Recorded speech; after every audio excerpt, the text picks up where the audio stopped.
பாருங்க. மத்தேயு 18வது அதிகாரம் அதனுடைய 3வது வசனத்தை வாசிங்க. மத்தேயு 18வது அதிகாரம் அதனுடைய 3வது வசனம். மனம் திரும்பி பிள்ளைகளை போல ஆகாவிட்டால் பரலோக ராஜ்யம் என்று சொல்லப்படுகிற பெரிய வலையிலே சேர்க்கப்பட மாட்டீர்கள் என்று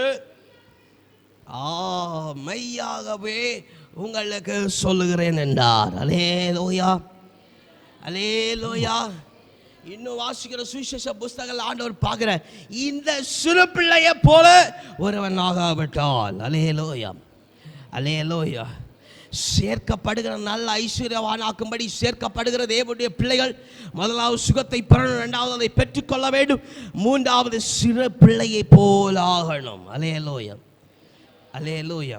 சிறு பிள்ளைகள் போல் ஆகாவிட்டா, அல்லேலூயா, நீங்க பரலோக ராஜ்யத்துக்குள்ள பிரவேசிக்க முடியாது. அல்லேலூயா, பரலோக ராஜ்யத்தில் போக மாட்டீங்கன்னு சொல்ல முடியாது. அல்லேலூயா, அல்லேலூயா. நன்மைகளை இழந்து போய்விடுவோம். அல்லேலூயா. சின்ன பிள்ளைகளுக்கு தான் நிறைய நன்மை உண்டாகும். அல்லேலூயா. அவர்களுக்கு கேட்டதும் கிடைக்கும், கேட்காததும் கிடைக்கும். அல்லேலூயா, அல்லேலூயா, அல்லேலூயா. நல்ல சதத்தை உயர்த்தி அல்லேலூயா சொல்லுவோமே. அல்லேலூயா.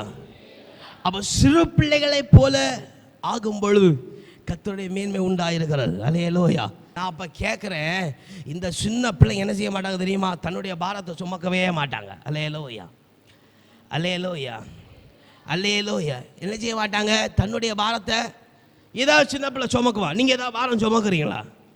இன்னைக்கு வந்தா நாளைக்கு. அல்லேலூயா. இயேசு பிள்ளைகளாக இருக்கிறீங்க, இப்படி இருக்கணும். அல்லேலூயா, அல்லேலூயா. உங்களுக்கு பாரம் இருக்கா?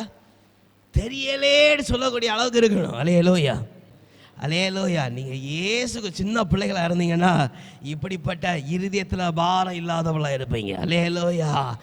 அந்த பிள்ளை எப்படி தன் பெற்றோரிடத்தில் கொடுக்குறீங்களா? ஒன்றும் சொல்லப்படாது. பாஸ்டர், அந்த பிள்ளை எங்கிட்ட தான் வருது. அல்லேலூயா. நான் சொல்கிறேன், நீங்கள் இயேசுகிட்ட போகணும். அல்லேலூயா, அல்லேலூயா. அந்த பிள்ளை பெற்றோரிடத்துல பாரத்தை கொட்டி தீர்க்கிறது இல்லையா? உங்களுக்கு தகப்பனும் தந்தையுமா இருக்கிற இயேசுவிடத்திலேயா கொட்டி தீர்க்க முடியாதா? அல்லேலூயா.